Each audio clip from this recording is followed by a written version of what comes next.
Oke, selamat malam teman-teman BCA Sekuritas semua di sini. Jadi sebentar lagi kita akan mulai acara kita bersama dengan Pak Hayastia Atmaja, Bu Vera Evlim, juga Pak Lokeng Ho.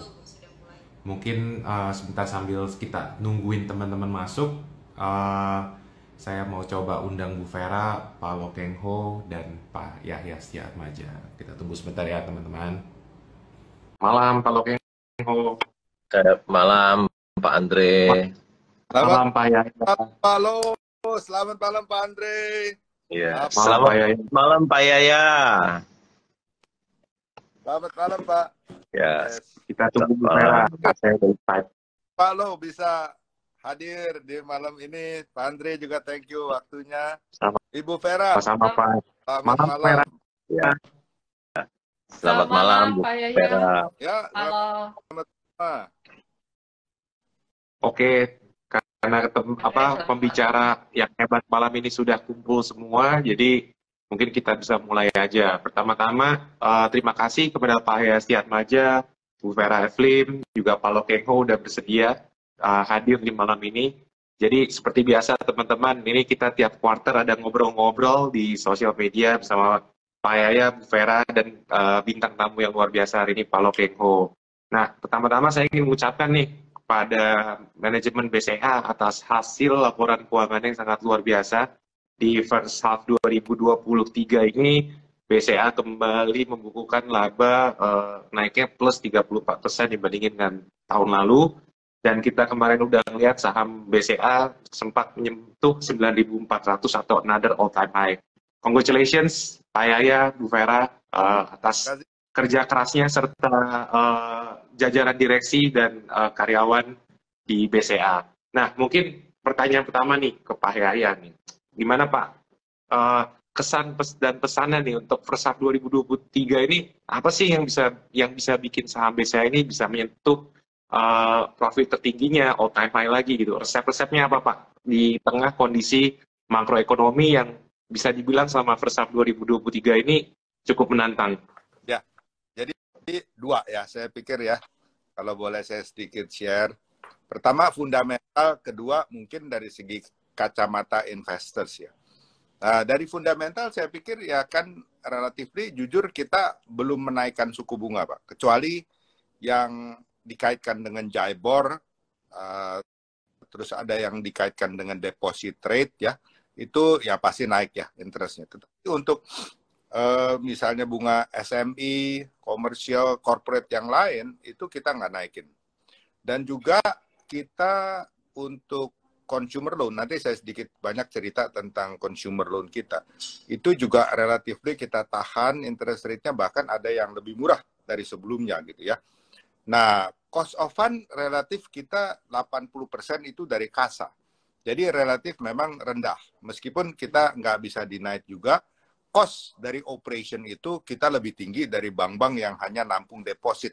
Kalau deposit kan cuma sebulan, 3 bulan baru kerja istilahnya. Kalau kasa itu tiap hari harus sediain kasir, transaksi, meskipun sebagian besar digital. Paling berat itu adalah cash. Karena bagaimanapun kalau kita bicara kasa ya, current account, saving account, orang akan bicara cash, setor atau tarik. Untuk yang jumlah-jumlah relatif kecil, kita bilang size kecil tergantung kartu, itu bisa 10, 20, sampai 50 juta per hari ya. Itu mereka bisa masuk keluar dari mesin CRM kita ya. Kita salah satu yang aktif menyediakan mesin CRM, jadi kalau dulu ATM cuma tarik aja, sekarang bisa setor. Jadi untuk daerah-daerah pertokoan yang banyak pengusaha, itu senang. Jadi mereka nggak usah jauh-jauh kumpulin uang, karena kita nggak bisa juga menolak bahwa masyarakat kita nih masih cash society ya, masih banyak yang cash meskipun udah ada opsi-opsi e-wallet digital dan lain-lain, tapi namanya uang tunai tetap ada. Nah, untuk pasar-pasar dan untuk outlet-outlet tertentu, mereka tuh jualan cash. Nah, akhir hari mau nyetor kemana? Kalau ke bank, mungkin harus nunggu besok. Ini langsung sore itu 24 jam mereka setor di CRM kita, balance langsung update gitu. Jadi ini suatu fleksibilitas, tapi tidak terhindar juga orang yang jumlah besar, 500 juta, ya dia mabok, nggak bisa masuk mesin ATM kan. 1 miliar, 2 miliar, ada keperluan seperti itu ya. Nah ini mau nggak mau mereka harus tarik dan setor ke cabang. Ini yang merupakan pelayanan di cabang yang terakhir itu hanya 0,3%. Jadi 99,7% itu semua out of the brand.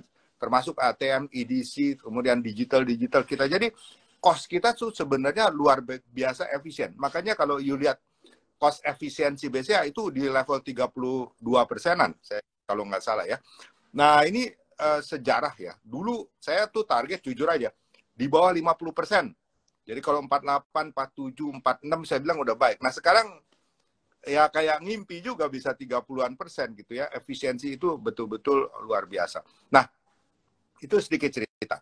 Jadi dari net interest margin kita masih cukup tebal, di atas 5%, mendekati 6%. Jadi ini suatu hal yang betul-betul secara fundamental kita bisa membuktikan bahwa dari segi cost of fund yang rendah itu generate interest income spread yang bagus dari loan yang sangat safe.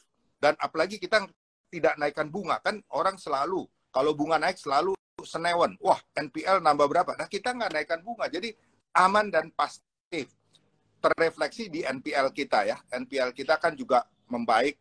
LAR kita hanya 8,7. Nggak kebayang. Waktu awal COVID kita sampai mendekati 20%. Itu bisa drop ke 8,7. Nah, untuk coverage ratio-nya pun sudah 61%, meningkat terus. Jadi kita main aman. LAR itu kita pikir ini udah mendekati intisarinya nih. Mungkin akhir tahun depan atau Februari awal itu akan di-stop relaksasi. Nah, mau nggak mau kita harus betul-betul membukukan apa NPL atau udah back to current ya. Nah ini kita bisa jaga hanya 8,7% dengan 61% coverage. Ya jadi udah lebih dari cukup untuk menyediakan pada saat nanti kita harus declare NPL. Nah artinya dari segi cost of fund kita murah, dari segi lending rate kita secure, ini terbukti sekali. Plus fee base. Fee base memang ada tantangan ya. Mungkin dengan ada BI Fast itu ada beberapa fee base kita turun. Tetapi in term of number, fee base itu tetap melejit ke atas. Ada API, ada virtual account fee, ada untuk top up fee. Jadi banyak sekali fee base yang kita dapat. Nah ini semua pada akhirnya membuat kita punya profitability itu bagus. Nah, kalau ditanya juga tentang harga saham, saya juga nggak berani berkomentar sebagai orang dalam, kita nggak berani berkomentar. Tapi kalau saya evaluasi ya, kita lihat investor luar khususnya yang lebih dari 40% yang memiliki saham BCA, itu adalah long term investment. Ada yang trader-trader tuh ada yang hit and run, tapi relatif sedikit. Kebanyakan dari university fund, dari insurance, dari pension fund, ya, relatif mereka itu dana jangka panjang. Artinya hold and hold kebanyakan. Kedua, banyak dari reksadana juga merasakan bahwa kalau mereka collect equity, karena kita market cap terbesar di Jakarta, di Indonesia ya. Jadi mau tidak mau harus punya koleksi. Nah, ini menyebabkan bahwa favoritisme untuk saham BCA cukup banyak. Ini kita evaluasi. Nah, untuk investor jangka panjang, jangan sedih juga. Bukan hanya mengharap capital gain, mereka tuh dapat interim dividend. Nggak banyak loh perusahaan yang membagi interim dividend. Kemudian final dividend, kita naik sampai kalau tidak salah 62% ya. Saya pikir itu merupakan suatu appetizer yang bagus sekali untuk long term investor karena nggak ngarep cuma capital gain. Ada cash flow yang bisa dia dapat setahun 2 kali. Ini luar biasa bagi mereka ya. Karena mereka juga butuh cash flow kan. Daripada mereka jual, lebih baik dapat dari sini. Meskipun kita akui nggak besar, tetapi itu cukup signifikan kalau mereka hold cukup banyak saham. Nah, kalau kita melihat faktor-faktor itu, maka ini hukum supply and demand. Supply-nya sendiri itu relatif terbatas. Demand-nya banyak. Retail juga yang kita ingat, mungkin 1-2 tahun yang lalu, retail investor tuh cukup aktif juga masuk. Mereka juga nunggu. Berapa kali mereka ketinggalan kereta istilahnya. Artinya gini, waktu saham itu naik, ya orang nggak beli kadang-kadang. Begitu koreksi, nah orang pikir, koreksi lebih dalam. Dia tunggu, belum sampai dalam sekali, udah rebound ke atas lagi, melebihi dari sebelumnya, waktu dia take profit. Nah, ini jadi bikin mereka senewan. Kalau begitu udah turun lumayan banyak, beli dulu lah, sebagian mereka beli. Jangan sampai ketinggalan kereta tadi gitu, Pak. Jadi, hal itu menyebabkan supply and demand, supply-nya tuh relatif sedikit, demand-nya besar. Dan juga kalau ada pemain asing buang, pemain lokal juga banyak yang bisa tangkep ya. Jadi faktor fundamental kita bersyukur, terima kasih untuk semua stakeholder BCA, juga seperti Pak Lo, hebat, saya pikir terima kasih Pak, ini. Dan teman-teman semua, terutama karyawan BCA yang luar biasa membackup kita ada semboyan One BCA. Jadi selalu kita kerjain bareng-bareng, teamwork yang solid, hubungan antara karyawan yang mesra dan baik, itu menyebabkan kita punya suatu culture yang solid. Karena ini penting sekali, SDM itu salah satu yang terpenting juga, di samping digitalisasi. Meskipun nanti kalau ada yang mau tanya tentang isu-isu terakhir saya juga menyediakan waktu untuk memberikan penjelasan. Sementara supaya jangan mendominasi, itu dulu ya, Pak Andre, terima kasih. Thank you, Pak Yaya, atas pencapaiannya sangat luar biasa. Nah, mungkin sebelum ke Pak Lo, mungkin ini Bu Vera ada pengen mengucapkan sesuatu nggak tentang highlight apa sih sebenarnya yang bikin BCA ini performanya tetap moncer nih sampai first half 2023. Kan kita tahu lah, story-nya loan growth sempat sedikit melambat, atau NIM, atau apa nih Bu, buat teman-teman di sini yang pengen belajar laporan keuangan fundamental tuh kalau bisa liatin laporan keuangan perbankan, apa sih Bu? Terima kasih. Selamat malam teman-teman semuanya. Sebenarnya dijelaskan Pak Yaya itu tadi udah komplit banget menjelaskan BCA. Saya tambahkan sedikit aja. Tips melihat bank, sebuah bank itu memang harus sehat agar bisa tumbuhnya sustainable. Sehingga kalau kita investasi di bank tersebut, Anda tidak kaget-kagetan. Karena kita tahu ekonomi juga tidak lancar terus. Ada kalanya ekonominya juga bisa turun, inflasi yang bisa naik dan sebagainya. Jadi kadang juga istilahnya kita cycle bisa short juga di Indonesia. Nah, melihat BCA, ada beberapa hal saya lihat. Selain tadi Pak Yaya udah tambahkan, yang Pak Yaya sampaikan itu semua daging tadi. Jadi di BCA, LDR kita di kisaran 65,7%. Salah satu yang terendah di industri. Artinya apa? Likuiditas yang sangat tinggi untuk di BCA. Kesempatan kita tumbuh ke depan itu luas sekali. Terutama ekonomi tumbuh terus, kita juga bank BCA juga akan tumbuh terus karena likuiditasnya masih cukup banyak. Kedua, modal. Nggak semua bank punya modal yang kuat. Di BCA, modal kita seluruhnya itu modalnya dari akumulasi laba. Itu luar biasa dari BCA. Kita nggak pernah right issue, nggak pernah minta pinjaman dari pemegang saham, dan sebagainya. Jadi modal itu kita salah satu tertinggi ya, untuk ukuran bank besar, 29,5%. Dan akumulasi modal pure semuanya dari kinerja, artinya dari laba yang dikumpulkan dari tahun ke tahun. Ini luar biasa. Rekening BCA per Juni itu mencapai 30 juta, tumbuh 20%. Ini year on year. Pertumbuhan 20% rekening itu luar biasa. Dan satu lagi yang nggak kalah penting itu transaksi mobile banking. Mobile banking memang salah satu andalan untuk nasabah bertransaksi hari ini, karena mudah dan dapat dilakukan kapan aja. Nah, khusus transaksi mobile banking tahun ini kembali tumbuh 44%. Tahun lalu rekor yang seperti ini juga. Dan transaksi value dari mobile banking juga tumbuh 25%. Jadi ini juga yang mendorong kenapa kasa BCA itu luar biasa. Kasa kita itu 80,7% dari total funding. Jadi inilah beberapa indikasi, teman-teman kalau mau lihat kekuatan sebuah bank, ada di likuiditas pasti. Kedua ada di modal. Dan modalnya itu dari mana? Kalau BCA modalnya itu dari akumulasi laba itu sendiri. Nasabah tumbuh terus, kita 20% tadi ya. Dan yang terakhir ingin saya sampaikan, tadi Pak Yahya sempat singgung LAR. LAR itu adalah apa? Kredit yang direstrukturisasi, terutama selama pandemi. Kita tahu selama pandemi banyak usaha tidak bisa jalan, karena kita semua beraktivitas di rumah.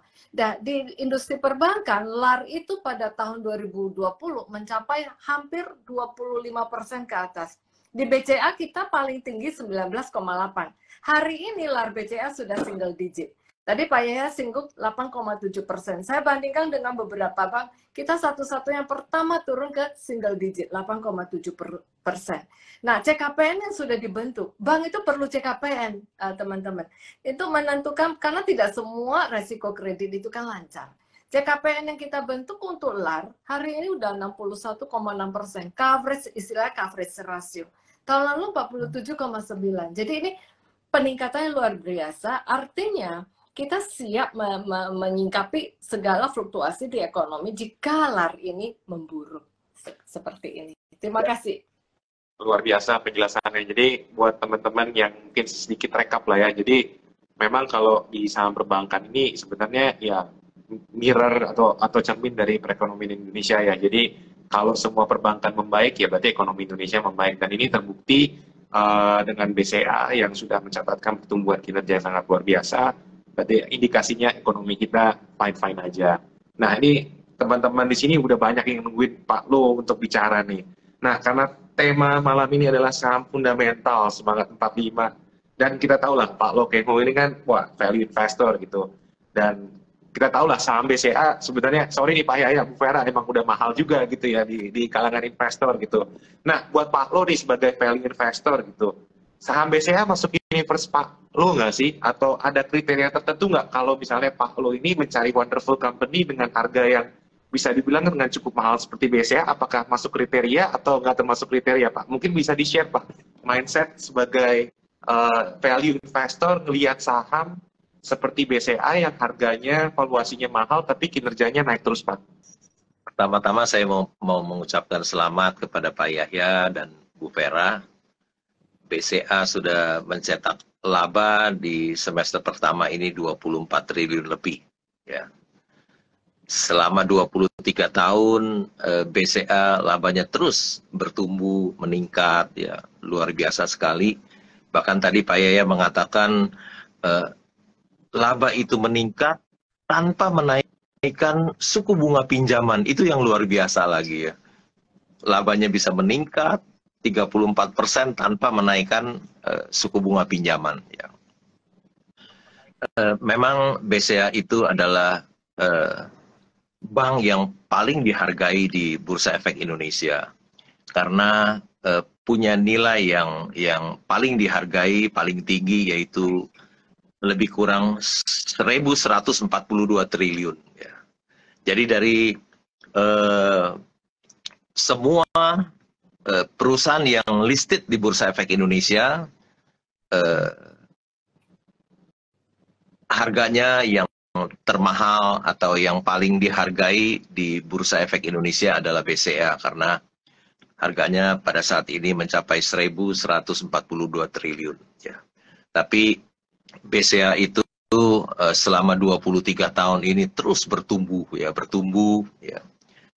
sudah membuat para pemegang sahamnya di Indonesia maupun di mancanegara sudah mendapatkan keuntungan, apalagi tadi Pak Yaya mengatakan mereka adalah long term, berarti mendapatkan keuntungan yang luar biasa sekali ya. Kalau kita lihat sejak IPO 1.400 dan sudah split menjadi 40, kira-kira 360.000 pada saat ini, yaitu ada capital gain sebesar 26.000% ya. Jadi BCA ini adalah wonderful company, ya, wonderful company. Orang-orang yang pegang saham BCA adalah orang-orang yang beruntung, apalagi yang long term, ya, pasti mendapatkan cuan yang besar sekali, ya. Kira-kira gitu, Pak. Nah, Pak Lo, kalau misalnya harga udah mahal gini nih, sebagai value investor, menarik nggak sih Pak di harga seperti ini gitu kan? Kadang-kadang pertanyaannya, ini saya tadi sambil baca aja sih, banyak yang nanya, oh BCA bagus sih, tapi harganya udah mahal gitu. Mungkin ada saran nggak Pak buat teman-teman yang kayak pengen cari company yang kayak BCA, terus tapi pengen beli tapi harganya mahal gitu. Mungkin apa sih Pak yang biasa dilakukan kalau misalnya harga company udah mahal tapi sebenarnya bagus terus Pak? Ya. Masa kita mau mendapatkan BCA wonderful company mau harga murah, ya tentu tidak ada, ya tidak ada. Menurut saya harga sekarang sudah sangat baik ya. Kalau kita lihat sudah semua orang pemegang saham sudah mendapatkan cuan dari BCA ya.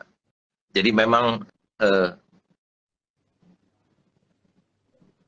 karena BCA adalah wonderful company yang cuannya besar sekali dan labanya sudah 23 tahun bertumbuh, tentu saja tidak bisa mengharapkan BCA di harga yang murah, Pak. Oke. Jadi Sudah teman-teman, harga yang wajar seperti itu ya. jadi teman-teman nih buat yang nanya BCA kapan harganya. Tadi saya baca ada yang BCA jadi setengah kali PBV. Wah, kalau BCA jadi setengah kali PBV, saham yang lain bagaimana? Saya jadi khawatir kalau tiba-tiba BCA jadi setengah kali PBV itu. Jadi yang lain bisa jadi berapa gitu. Jadi saran yang cukup bagus dari Pak Lo. Nah, mungkin saya balik lagi nih ke Pak Yahya gitu ya. Pak Yahya kan ini ya banyak yang nanya-nanya gitu, suku bunga BI kapan nurunin gitu, biar katanya loan growth bisa jalan lagi gitu. Buat Pak Yahya sebenarnya ada view nggak sih Pak, kapan sih sebaiknya BI harus menurunkan interest rate ini? Kayaknya banyak yang nggak sabar gitu, BI harus turunin interest rate karena kita lihat berita di luar negeri banyak yang udah bilang disinflasi, inflasi udah reda gitu. Ada view nggak Pak, kapan sih BI harus turunin suku bunga dan impact-nya ke BCA itu seperti apa? Ya, thank you Pak Andre. Ya, saya kira ya di dunia ini hampir semua negara ngelihat bagaimana perkembangan suku bunga di Amerika. Cuma satu negara yang bandel, Jepang. Tapi ya mereka merasakan sekali yen itu dari 110 bisa terdepresiasi sampai 149 atau 40. Berarti 30% depresiasi yen.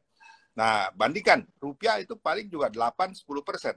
Sejak 14.200 sampai sekarang mungkin 15.200, 15.000 ya.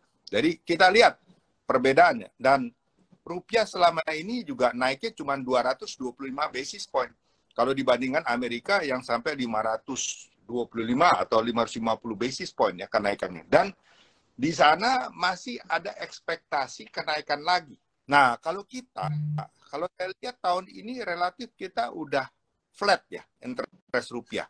Nah, kalau dikatakan kapan kita turun, ya mungkin saya pikir kalau sinyal dari Amerika itu sangat kencang bahwa September itu terakhir, lalu biasanya sesudah topnya juga nggak langsung turun.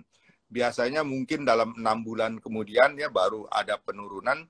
Itu ekspektasi kita mungkin di sekitar Juni, mungkin paling cepat Maret, dan kalau normal itu Juni tahun depan Amerika mulai turun.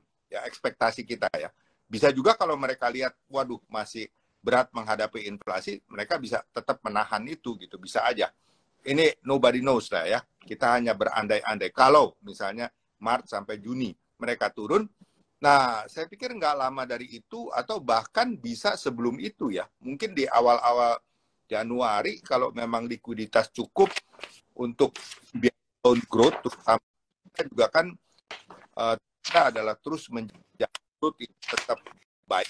Kalau cash flow itu cukup, likuiditas di pasar cukup, maka setiap bank itu akan bisa siap untuk menaikkan pinjamannya. Nah, kalau itu terjadi mungkin baru awal tahun depan, saya pikir awal tahun depan, atau kalau paling lambat Juni ya. Rupiah itu mungkin bisa mengikuti interest rate di Amerika juga banyak menurun ya. Jadi kalau saat ini rasanya sih belum. Dan bagi bank-bank yang rata-rata kuat di kasa, itu paling kita akan mengadjust time deposit kita.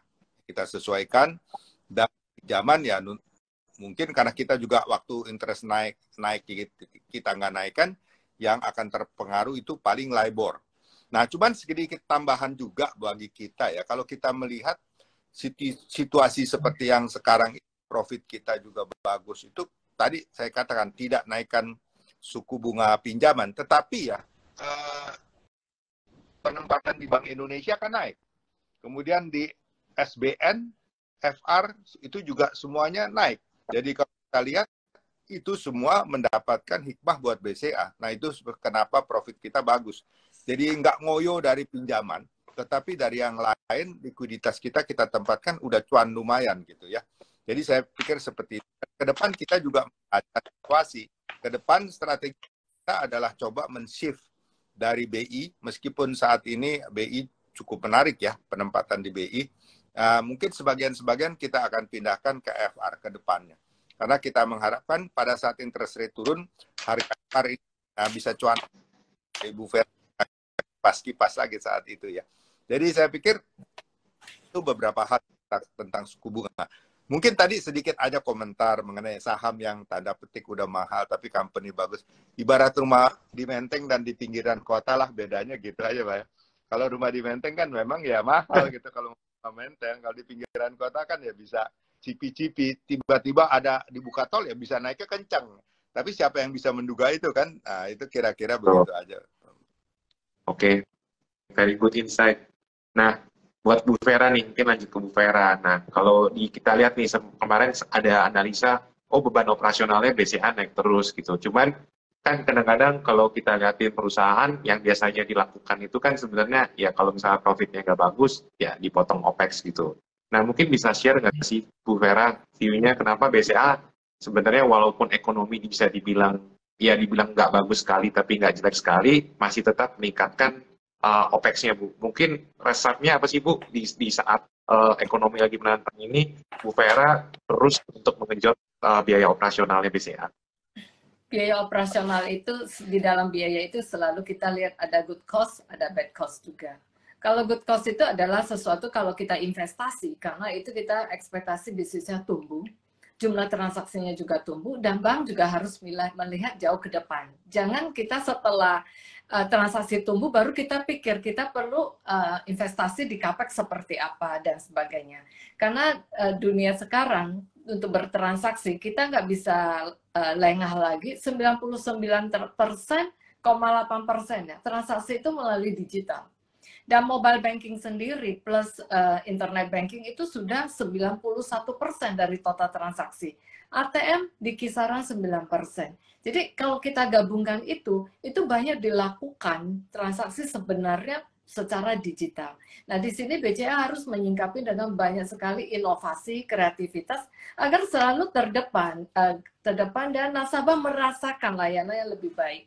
Nah, investasi kami yang kami lakukan banyak sekali tentu di teknologi saat ini. Kalau kita lihat 5 tahun lalu, investasi di teknologi dengan hari ini udah jauh sekali. Tahun ini CAPEX 8,7 triliun kita perkirakan. Kita tambah satu data center tahun ini akan live.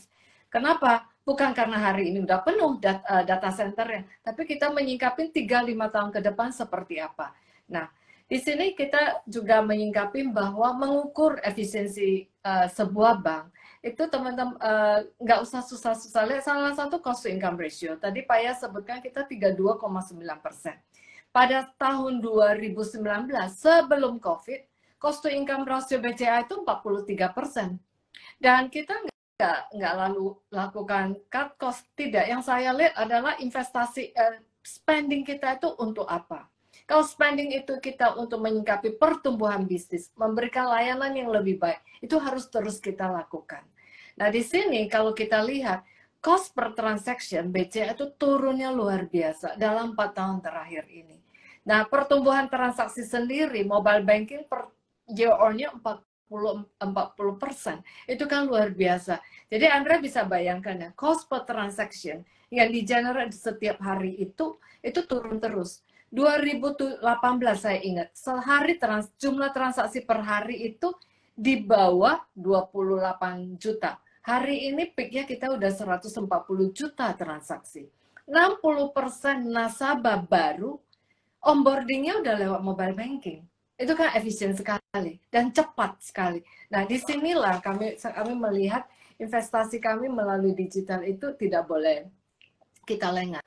Salah satunya Halo BCA. Pasti semua orang pernah dengar Halo BCA dan menghubungi Halo BCA. Kita nambah satu lokasi Halo BCA 8 tahun lalu, dan hari ini kita ada 4.000 lebih caller yang ready menjawab kebutuhan nasabah setiap hari. Itu kita doublekan kapasitasnya. Kenapa? Karena kita melihat kalau transaksinya banyak melalui digital, nasabah perlu tahu, perlu konsultasi, ya pasti melalui digital juga. Jadi itulah salah satu bagaimana kami melihat cara spending di BCA. Oke, jadi teman-teman. Kalau boleh ya. Jadi gini, kita orang selalu melihat ini udah digitalisasi, nggak perlu cabang lagi. Enggak. Ternyata kita find out ya, bisnis bank adalah jasa. Ya kalau you taruh duit di bank 10 juta, 20 juta, 50 juta mungkin who cares lah ya. Tapi kalau orang udah taruh duit miliar-miliar, ratusan miliar ya, dia perlu kontak person. Nggak mungkin dia lepasin begitu aja tanpa dia kenal orang-orang cabang kita ya. Kredit besar nggak mungkin tanpa cabang. Jadi kita tetap masih buka cabang meskipun jauh berkurang. Dulu 1 tahun bisa 100 cabang, sekarang mungkin 20 cukup lah. Tetapi kita lihat setiap cabang yang kita buka dalam 1 tahunan udah cuan istilahnya. Kenapa? Karena memang kita butuh tetap kontak. Halo BCA, kita berani invest seperti itu. Kenapa? Karena nasabah kita dari dulu di bawah 10 juta, sekarang udah 36 juta rekening. Nah, apakah semua bisa datang ke cabang? Nggak mungkin. Harus punya kontak center yang 24 jam. Begitu ada masalah kontak. Begitu ada hoax bisa tanya. Ya, ini kan sekarang zaman hoax. Siapa yang bisa segera menjelaskan? Ya, kontak center kita. Maka itu 4.024 jam. Mereka ini adalah salah satu sukses daripada digitalisasi BCA. Digital untuk milenial oke. Tapi bayangkan, nasabah BCA dari 17 sampai 95 tahun, bahkan ada yang 100 tahun. Nggak mungkin semuanya digitalize bisa paham sendiri dengan gadget. Pasti perlu somebody yang nolong. Disitulah peran daripada kontak center kita. Jadi itu sebagai gambaran, Pak. Dan tadi ya, data center kita bikin sekarang untuk lebih amannya kita bikin sendiri, kita kelola sendiri. Security system kita terus tingkatkan untuk jaga. Nanti kalau mau ditanya tentang bagaimana kita menjaga juga silakan, boleh ditanya ntar. Thank you. Oke, luar biasa Pak ya, Bu Vera atas inisiasi digitalnya. Nah, ini balik lagi nih ke Pak Lo Kemho nih. Ini kan Pak Lo, kita lihat kan IHSG sebenarnya rangingnya kalau dibandingin dengan tahun lalu segini-segini aja gitu ya Pak. Nah terus tahun depan udah mau pemilu gitu. Mungkin Pak Lo ada view nggak sih Pak di saat IHSG kayak gini, saham-saham mungkin di luar perbankan itu masih banyak yang murah atau gimana nih Pak Lo? Ada view nggak bahwa apakah IHSG ini masih berprospek ke depannya? Karena saya perhatiin IHSG juga untuk saat ini mentoknya di 7.000 terus nih Pak. Mungkin ada view bisa bantu teman-teman nih gimana cara ngeliat IHSG ke depannya Pak? Pasar modal selalu berprospek ya, tidak pernah tidak berprospek. Kalau tidak berprospek, semua investor akan keluar dari Bursa Efek Indonesia, tentu selalu berprospek. Ya. Menjelang pemilu ini, biasanya saya ketika membeli sebuah perusahaan, saya tidak kaitkan dengan pemilu, saya tidak kaitkan dengan ekonomi, sosial, dan politik. Jadi saya betul-betul melihat kinerja perusahaan itu.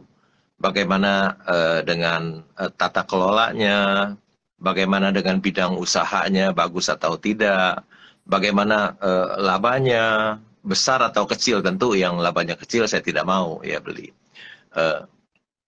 Apakah labanya itu bertumbuh dan valuasinya juga wajar, tidak mahal seperti itu. Jadi ketika saya membeli dan biasanya yang saya lihat setelah selesai pemilu biasanya harga saham itu pada naik, pada meningkat ya. Jadi saya ketika membeli saham suatu perusahaan tentu saya tidak melihat dikaitkan dengan pemilu, ekonomi, sosial, dan politik. Saya betul-betul 100% melihat kinerja dari perusahaan itu sendiri, kinerja dan valuasi dari perusahaan itu sendiri. Begitu Pak Andre. Oke, luar biasa Pak Lo. Nah, ini nih, mungkin saya kasih pertanyaan yang cukup menarik nih. Misalnya Pak Lo nih, kalau BCA itu harganya nggak semahal sekarang gitu. Faktor apa sih yang dilihat dari BCA kalau misalnya Pak Lo mau beli, kalau misalnya harga bukan masalah? Apa tuh Pak? Ya, tentu yang saya lihat adalah kinerja masa lalu. Ya, kinerja masa lalu. Kalau kita lihat 23 tahun yang lalu ketika IPO tahun 2000 sampai sekarang kinerjanya meningkat 26.000%, ada memberikan capital gain 26.000%, dan itu juga didukung oleh fundamental perusahaan, kinerjanya meningkat, labanya terus meningkat selama 23 tahun. Tentu yang diharapkan, yang yang dilihat adalah masa lalu. Tentu kita investor mengharapkan kinerja masa lalu itu terulang di masa yang akan datang. Itu melihat kinerja masa lalu ya, dengan harapan kinerja masa lalu itu bisa terulang di masa depan. Jadi kalau 23 tahun yang lalu sudah menghasilkan capital gain kepada investor 26.000%, diharapkan 23 tahun ke depan terjadi hal yang sama. Investor bisa cuan 26.000% lagi. Demikian, Pak Andre. Wah, luar biasa. Jadi ini teman-teman saran yang sangat bermanfaat nih kalau buat teman-teman yang lagi screening saham, pengen cari company yang seperti BCA, mungkin bisa dikasih tahu ke kita juga gitu, kita pengen invest itu, bisa ada. Soalnya BCA itu one of a kind loh di ISG gitu. Mungkin saya track kinerjanya bersaing lah sama Apple, bersaing sama Google yang harga kinerja sahamnya luar biasa. Nah, kembali ke Pak Yahya nih, kemarin saya sempat scrolling sosial media gitu, rame-rame banyak yang mengatasnamakan BCA, ada kecolongan data lah, kemudian banyak yang kirim malware. Mungkin Pak Yahya bisa assure teman-teman di sini nggak, gimana sih dari BCA Cyber Security Team ini memprotek data privacy dari teman-teman di sini agar semua data-datanya atau balance-nya itu nggak dicolong oleh para penjahat cybercrime. Apalagi sekarang banyak sekali cybercrime melalui WhatsApp, melalui Instagram, atau misalnya channel sosial media yang lain. Ya, terima kasih Pak Andre. Saya coba address ini dulu ya. Jadi gini, data BCA itu bisa kita lihat data di dalam BCA dan data BCA yang oleh para nasabah kadang-kadang karena ada yang namanya phishing, social engineering, kemudian ada malware di PC ataupun di HP mereka, terutama yang Android ya. Itu anytime datanya bisa diintip sebenarnya dan bisa diambil ya. Itu yang di luar kemampuan kita untuk jagain. Hanya satu yang paling aman, yaitu sering-sering ganti password. Karena waktu Anda pakai M-Banking ataupun MyBCA, ada user ID, ada password. Jadi kalau password diganti, pasti nggak bisa lagi. Nah, saya agak denied ya, bahwa kalau kita baca berita, ada di dalam BCA, insiders katanya. Menurut saya enggak. Kenapa? Kalau mereka hackers itu betul bisa masuk ke dalam security system kita, mereka pasti pertama akan ransomware, akan minta BCA tebus. Dan semua data-data kita di-encrypt dan kita nggak bisa apa-apa.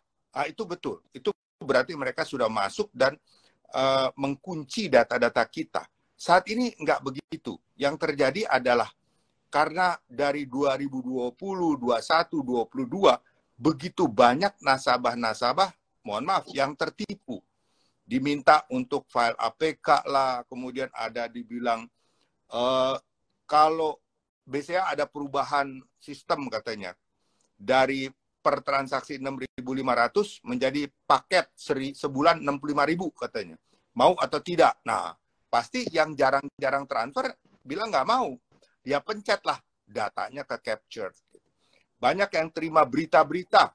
Wah, ini ada link-link harus dipencet. Nah, semua data itu di mana-mana.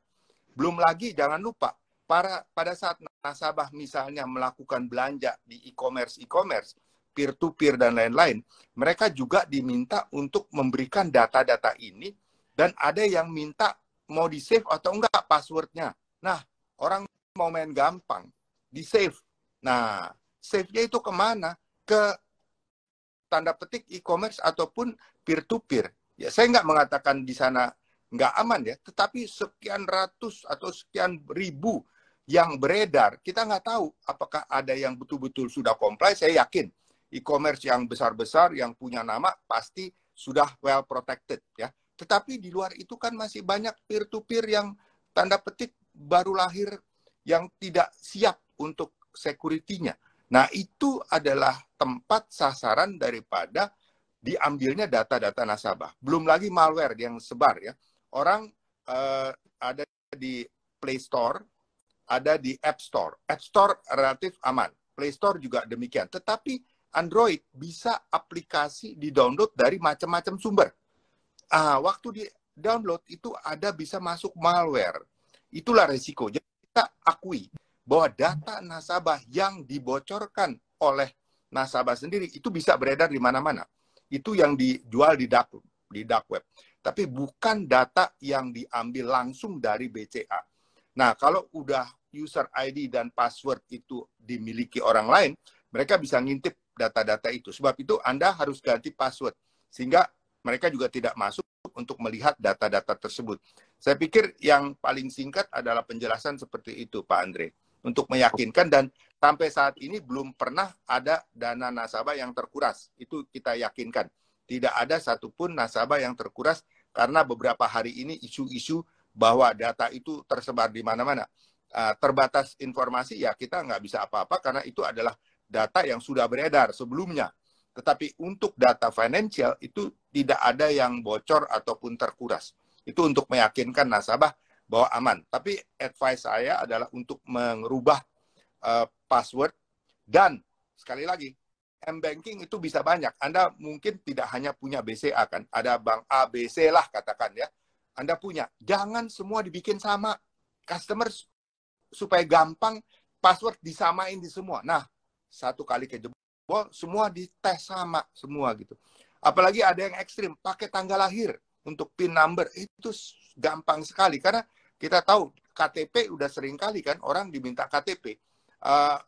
KTP Anda ini udah tersebar di mana-mana boleh dikatakan karena begitu banyak orang yang minta data KTP. Jadi itu udah tidak terjamin lagi tanggal lahir Anda itu aman.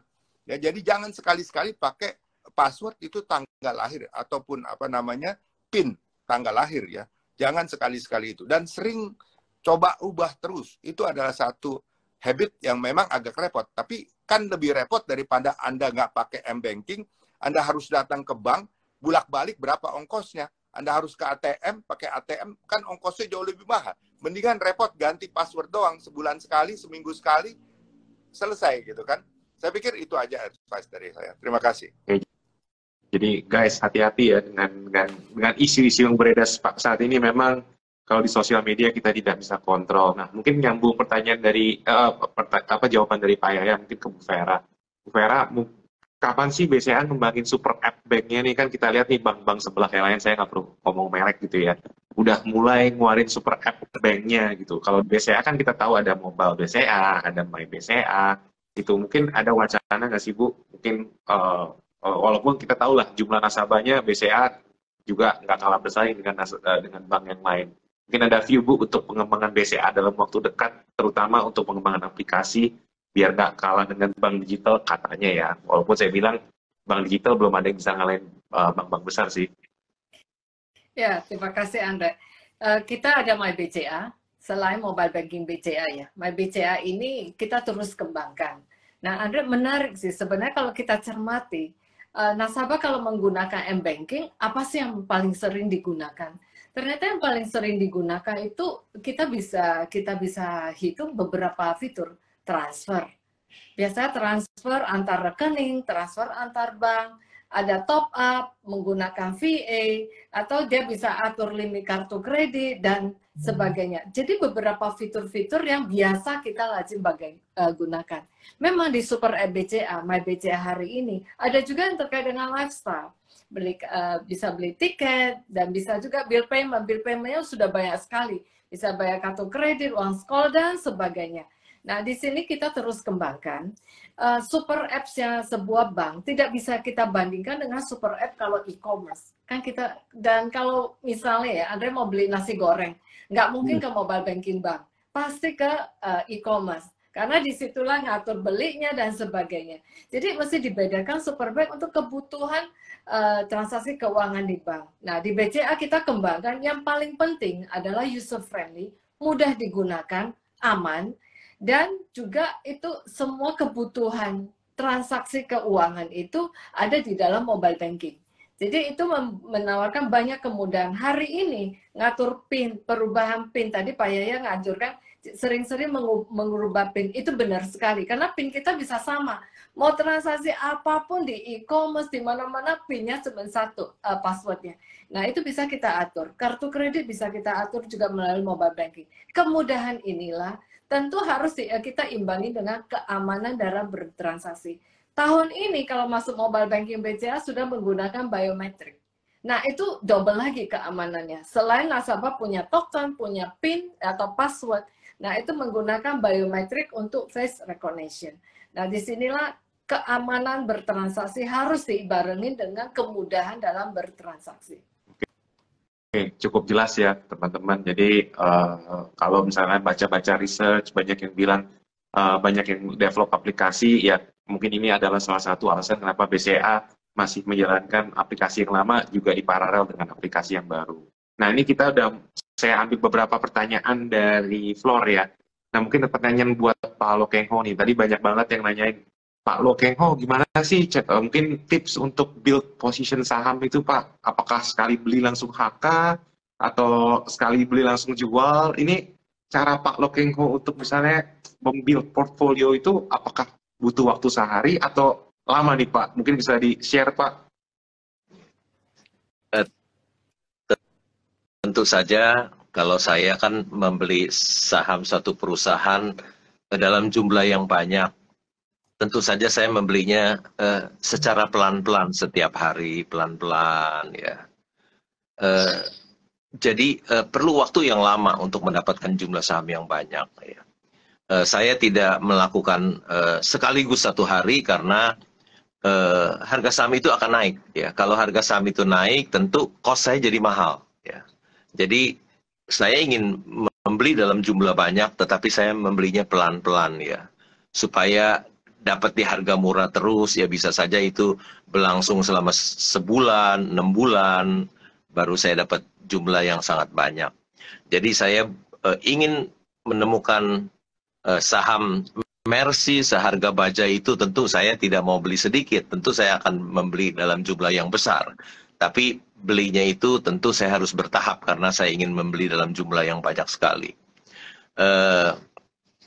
Tadi ada pertanyaan, apakah sekaligus atau sedikit-sedikit? Tentu saja kalau kita menemukan Mercy seharga bajai, kalau uangnya sedikit ya harus sekaligus habisin hari itu. Tapi kalau kita belinya cicil sedikit-sedikit itu tentu takut harganya naik dan cost kita kan akan mahal ya. Dan juga biasanya orang yang membeli sedikit-sedikit itu dia tidak tahu apa yang dia beli ya, tidak tahu apa yang dia beli sehingga dia belinya bertahap sedikit-sedikit. Orang yang tahu apa yang dia beli tentu dia tidak bisa beli secara bertahap, tapi dia tentu akan beli sekaligus karena takut besok akan naik ya kalau dia menemukan perusahaan yang bagus dan murah seperti itu.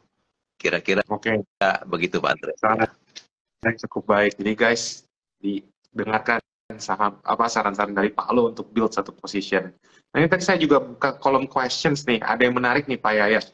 Ini pertanyaannya juga ini, ada yang nanya, saham BCA kok dividen payout-nya udah segitu-segitu aja gitu kan. Kalau kita tahu lah di industri perbankan kan kalau mungkin dilihat di negara barat kan sistemnya kan dividen growth model gitu. Either dia naikin dividen payout-nya atau naikin labanya gitu. Ini ada yang tanya, kok dividen BCA segitu-segitu aja Pak? Apakah ada wacana Pak untuk menaikkan sampai tertinggi semaksimal mungkin Pak untuk dividen payout, jadi ROI-nya juga makin bagus nih Pak ya? Ya, terima kasih pertanyaannya. Saya kira kalau dilihat track record daripada dividen payout BCA itu selalu juga trennya sama seperti profitability kita Pak. Dulu seingat saya masih di bawah 50% dividen payout, terakhir kalau tidak salah 62% Bu Vera ya. Yeah. Bahwa ke depan kalau kita punya CAR makin kuat ya, itu makin besar kemungkinan untuk kita bisa tingkatkan dividen payout-nya. Ya, tetapi seperti gaya BCA, kalau gaya BCA kan selalu slowly but sure gitu ya. Jadi nggak mau kaget-kagetan tahun ini bisa 89%, tahun depan turun 65 gitu. Kita nggak mau ya sesuatu yang tidak konsisten ya. Jadi kita akan jaga trennya sedapat mungkin bisa memaksimais atau mengoptimize ya dari capital kita, dan kita yakin percaya terutama ya negara-negara di perbankan juga harus mempunyai kekuatan capital. Kalau kita terlalu besar juga dividen payout bisa diberikan catatan juga dari OJK gitu ya. Kenapa terlalu besar gitu kan? Jadi kita rasanya dengan kenaikan yang konsisten sudah mencapai 62% dan kemungkinan ke depan tetap kita bisa tingkatkan ya.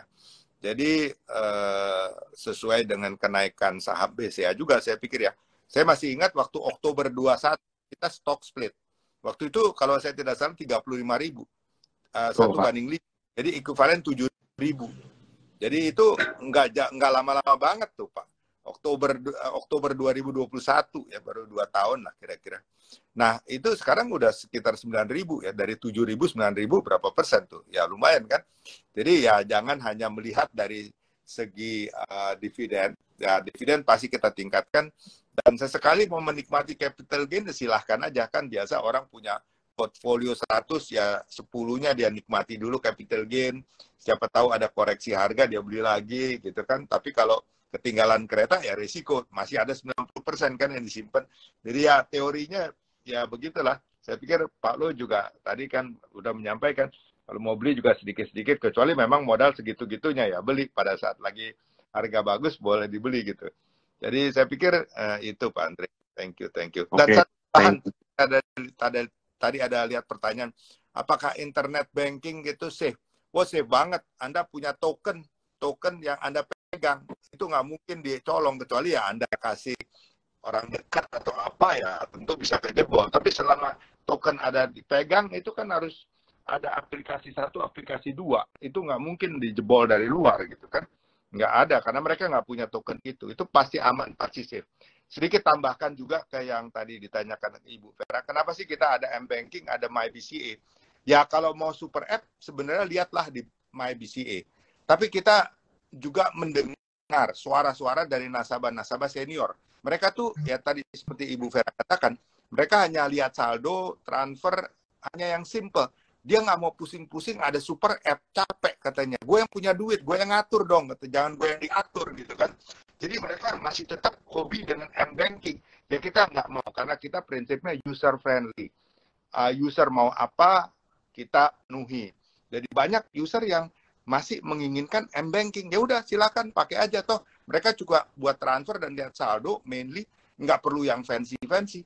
Jadi mereka lebih suka M-Banking. Nah, tapi bagi mereka yang mau lebih advance, kita sediakan menu yang betul-betul fine dining lah istilahnya ya. Silakan, di situ banyak sekali bisa explore yang lebih. Jadi approach kita ke nasabah begitu Pak. Oke, thank you Pak Yahya atas penjelasannya. Mungkin last questions buat Bu Vera. Ini mungkin sekalian juga ya, tadi kan ngomongin dividend payout, terus tadi saya juga lihat banyak yang nanya kapan corporate action. Nah mungkin disambungin aja nih, kalau misalnya, ya saya biasanya suka dengar kalau investor asing selalu bilang, oh BCA leverage-nya kecil, modalnya kebesaran. Itu kalau dari Bu Vera sebagai CFO, misalnya jawabnya gimana Bu? Apakah mau melakukan akuisisi, atau misalnya ada perusahaan-perusahaan target bisnis yang mau dibeli, ada plan corporate action nggak sih Bu ke depannya untuk mengoptimalkan capital structure BCA biar lebih baik lagi selain dari dividend payout? Saat ini BCA kita banyak fokus di organic growth. Kalau untuk akuisisi atau ada portofolio yang mau dibeli, rasanya tidak banyak yang available. Dan untuk pertumbuhan sendiri, kita seperti tumbuh kredit setahun sendiri, kalau tumbuh 12% itu aja udah hampir 100 T. 1 tahun itu net growth. Jadi saya pikir dengan kualitas daripada likuiditas kasa saat ini dan pertumbuhan ekonomi ke depan, modal itu sangat kita upayakan untuk mendampingi pertumbuhan yang sehat, karena kita tahu ekonomi juga tidak selalunya bagus ya. Ada soalnya kok pada saat pandemi 2 tahun terakhir, saat pandemi investor malah bertanya, modal bank itu harusnya di atas 25%. Nah sekarang kalau setelah pandemi lewat, investor tanya lagi modalnya kenapa tinggi. Nah begitulah kalau investornya bisa berputar dengan cepat sekali. Tapi saya pikir yang paling penting dalam hal ini adalah bagaimana manajemen terus menjaga kinerja yang baik. Kinerja yang baik harus didampingi dengan modal yang cukup, apalagi kita bank. Karena perubahan ekonomi itu bisa anytime. Seperti pandemik tidak ada yang bisa kita nggak ada kepikiran ya. Tapi kalau nggak modalnya nggak kuat, nggak mungkin kita bisa bisa tumbuh juga selama pandemi, dan juga bagaimana pembentukan CKPN itu tentu harus didukung dengan modal yang cukup. Jadi ya itu sih. Oke, Mungkin saya tambahkan. Kita punya return on equity 24% loh. Kita 25. kembaliin modal capital, belum tentu sih kita dapatkan yield 24% kan. Ya bisa kalau model Pak Lo. Bisa. Tapi kebanyakan investor begitu dapat balik duitnya, dia invest kiri kanan depan belakang, oh kok yieldnya ternyata kurang dari 24 gitu kan. Jadi mendingan tetap aja di BCA. Kalau kita bagi terlalu banyak juga, sepertinya nanti ROI kita besar karena kita kecilin modal, kan sama juga bohong. Nggak mau begitu. Profit is profit. Kalau kita profit gede, buktikan kenapa mesti dibagi banyak-banyak gitu kan. Saya kira betul. Rupiah Pak Yahya taruh investasi di BCA itu ROI-nya 25% loh hari ini. Iya, makanya. Berapa kali dibandingkan dengan return yang lain ya? Pengalaman kita juga luar biasa teman-teman. Sister company juga ya rasa bisnis cukup berat memang. Jadi lebih baik kita fokus di BCA sendiri, ya kita bisa buktikan bahwa return-nya itu bagus gitu di situ, Pak. Oke. Thank you.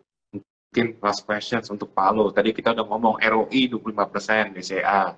Nah, buat Pak Lo nih, kalau misalnya cari bisnis, yang di top of mind Pak Lo itu kalau cari bisnis itu apa sih Pak? Perbankan atau cari perusahaan-perusahaan di luar jasa multi finance Pak? Karena kan kadang-kadang tuh kalau di IHSG kita lihat dalam mungkin hampir 20 tahun terakhir yang paling perform itu ya bisa dibilang stabil ya perbankan gitu. Kalau Pak Lo ngelihat perbankan itu kesannya mahal atau murah Pak? Mungkin bisa di-share nih ke teman-teman yang pengen tahu filosofi Pak Lo dalam berinvestasi itu, dalam melihat sektor itu, apakah ada sektor spesifik atau anti sektor atau gimana Pak? Bagi saya pribadi, sektor perbankan itu adalah sektor yang terbaik buat saya ya. Karena kalau kita lihat laba dari bank-bank di Indonesia maupun di luar negeri itu semuanya besar-besar, ya semuanya besar-besar. Tidak bisa perusahaan yang lain itu bisa menandingi, bisa lebih besar dari labanya perbankan, bank-bank. Ya. Seperti BCA atau Bank Mandiri, BRI, atau bank-bank swasta yang asetnya 20, 30, 200 sampai 300 triliun itu labanya besar semua ya. Seperti BCA mungkin di tahun 2023 labanya bisa tembus di atas 50 triliun ya. Coba cari perusahaan mana yang bisa labanya sebesar itu, tentu sulit sekali ya. Jadi bagi saya sektor yang terbaik adalah perbankan ya. Saya sendiri pun terdaftar di beberapa bank swasta, di annual report itu ada nama saya ya. Jadi saya sangat menyukai sektor perbankan karena bagi saya sektor perbankan adalah sektor yang terbaik ya. Karena dia bisa membukukan laba yang besar lebih dari perusahaan-perusahaan yang lain, sektor-sektor yang lain. Demikian Pak Andre. Oke. Very good insight dari Pak Lo. Jadi teman-teman ya sektor perbankan memang tadi seperti Pak Ya bilang ya, kalau mau beli barang bagus di Menteng ya ada yang banknya di rumahnya di Menteng. Kalau bank apa saham yang mungkin agak sedikit kecil ya ada juga gitu. Jadi relatif semua ya. Nah mungkin karena udah jam 8 nih, mungkin few last word dari Pak Yahya, Bu Vera dan Pak Lo nih untuk teman-teman di IG Live malam ini. Ya kalau dari saya sebagai investor, ya saya juga tidak menganjurkan, oh beli saham BCA, that you only one. Enggak. Tetap you harus punya basket of investment ya. Ada saham, ada obligasi, ada rupiah, ada dolar, macam-macam ya. Jadi reksadana, jadi Anda tidak boleh taruh investasi Anda di satu tempat saja. Jadi harus tetap dipilah-pilah, tetapi memang harus pilih-pilih mana yang Anda mau koleksi. Itu aja untuk teman-teman investor semua. Terima kasih. Terima kasih Pak Yahya. Mungkin Bu Vera. Saya cukup kali ya, Pak Andre. Oke Pak Lo, mungkin ada satu saran lagi Pak buat teman-teman Saya nih. mungkin mempunyai pendapat yang berbeda dengan Pak Yaya. Kalau Pak Yaya mengajarkan diversifikasi, saya orang yang tidak suka diversifikasi, yaitu kalau kita tahu ini Mercy seharga bajai, tentu kita nggak bisa beli yang lain. Pasti uang kita didorong semua di situ ya. Kalau kita tahu sektor perbankan itu ada sektor yang terbaik, tentu kita males untuk diversifikasi ke sektor-sektor yang lain, karena kita sudah tahu ini sektor yang terbaik, tentu kita akan dorong uang kita itu dalam jumlah besar ke sana ya. Jadi saya lebih suka konsentrasi. Orang yang tahu apa yang dia lakukan membuat dia tidak bisa melakukan diversifikasi.